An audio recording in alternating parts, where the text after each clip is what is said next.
ఏ వ్యక్తి కూడా జగన్మోహన్ రెడ్డితో ఏ రోజు కలిసి లేరు. అది కేవీపీ రామచంద్రరావు దగ్గర నుంచి మీరు ఎవరినైనా తీసుకోండి. ఇదిగో వైఎస్ రాజశేఖర రెడ్డి గారికి ఆంతరంగికుడిగా మెలిగినటువంటి ఈ వ్యక్తి ఇదిగో జగన్మోహన్ రెడ్డి గారికి కూడా ఈ రోజున ఆంతరంగికుడిగా ఉన్నాడు. జగన్మోహన్ రెడ్డి గారు వెంట నడుస్తున్నాడు. ఇతను వైఎస్ఆర్ మనిషి అని చెప్పుకోవడానికి ఒకడున్నాడా? ఒక్కడు కూడా లేడు. ఆయన పార్టీ పెట్టిన తర్వాత కానీ ఆ తర్వాత అనేక సందర్భాలు ఏ రోజు కూడా ఎవరు వైఎస్ఆర్ మనిషి అనిపించుకున్నటువంటి వ్యక్తి ఎవరు కూడా జగన్మోహన్ రెడ్డి వైపు కన్నెత్తి కూడా చూడాల. అంటే అది కూడా that also is an indication ఇతను తండ్రి వారసత్వానికి అర్హుడు కాదు, ఇతను వేరు అతను వేరు అన్నది దాని ద్వారా కూడా అర్థమవుతోంది.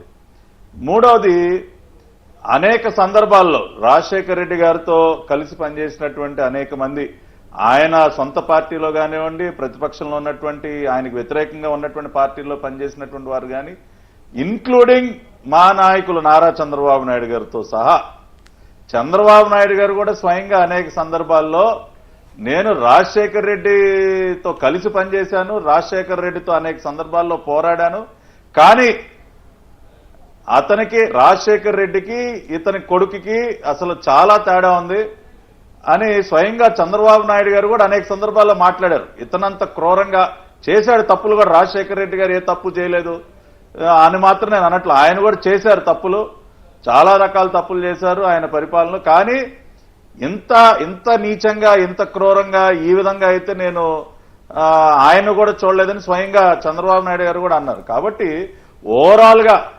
ప్రజల్లో ఉన్నటువంటి భావన కూడా ఇతను హీఈస్ నాట్ ఎలిజిబుల్. మొన్న మీరు ఫలితాలు చూసినట్లయితే వీకే గారు, అంటే రాయలసీమ ప్రాంతంలో కడప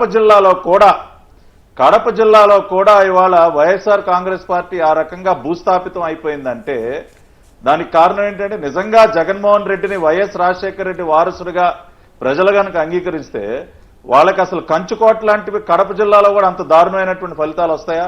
అక్కడ కూడా సీట్లు నిలబెట్టుకోలేనటువంటి పరిస్థితి వస్తుందా? ఏదో చావుదప్పి కన్నులొట్టపోయినట్టు ఏదో ఆ పులివెందుల సీటును ఆ కడప ఎంపీ సీటు ఏదో ముఖ్యమూలిగా గెలిచినటువంటి పరిస్థితి దేనికి వస్తుంది? అంటే ప్రజలు డిజోన్ చేశారు ఇతన్ని, రాజశేఖర రెడ్డి వారసుడు నువ్వు కాదు, నువ్వు తండ్రి బొమ్మను వాడుకుంటున్నావు తప్పితే నీకు అసలు ఆ రకంగా నువ్వు ఏ రోజు కూడా లేవు అని ప్రజలు, పార్టీ నాయకులు, కార్యకర్తలు అన్ని స్థాయిలో ఆ రకమైనటువంటి కన్క్లూజన్కి వచ్చారు. కాబట్టి మనం ఈ రోజున జగన్మోహన్ రెడ్డిని ఆ పరిస్థితిలో చూస్తా ఉన్నాం. రెండోది, నాకు తెలిసైతే భవిష్యత్తులో వైఎస్ రాజశేఖర రెడ్డి గారు ఆయన జీవించున్నంత కాలం ఏ పార్టీలో అయితే ఉన్నారో భవిష్యత్తులో ఆయన గుర్తింపు పడతారని నేనైతే అనుకుంటా ఉన్నా. నాకు తెలిసి ఇంకా వైఎస్ఆర్ కాంగ్రెస్ పార్టీకి రాజశేఖర రెడ్డి గారికి ఆ ఉన్నటువంటి ఆ అసోసియేషన్ ఏదైతే ఉందో, వాళ్ళు క్రియేట్ చేసినటువంటి ఆ మిత్ ఏదైతే ఉందో అది పూర్తిగా బద్దలైపోయింది. నాకు తెలిసి ఫ్యూచర్ లో వైఎస్ రాజశేఖర రెడ్డి గారి లెగసీ, ఆయన వారసత్వం ఏదైనా ఉంటే లెగసీ ఏదైనా కూడా it will continue with Congress party. ఇవాళ మనం ఆ కార్యక్రమాలు చూసినా నాకు అదే అనిపిస్తా ఉంది. ఆ పాత తరం నాయకులు రాజశేఖర రెడ్డి గారితో కలిసి పనిచేసినటువంటి వ్యక్తులు కానీ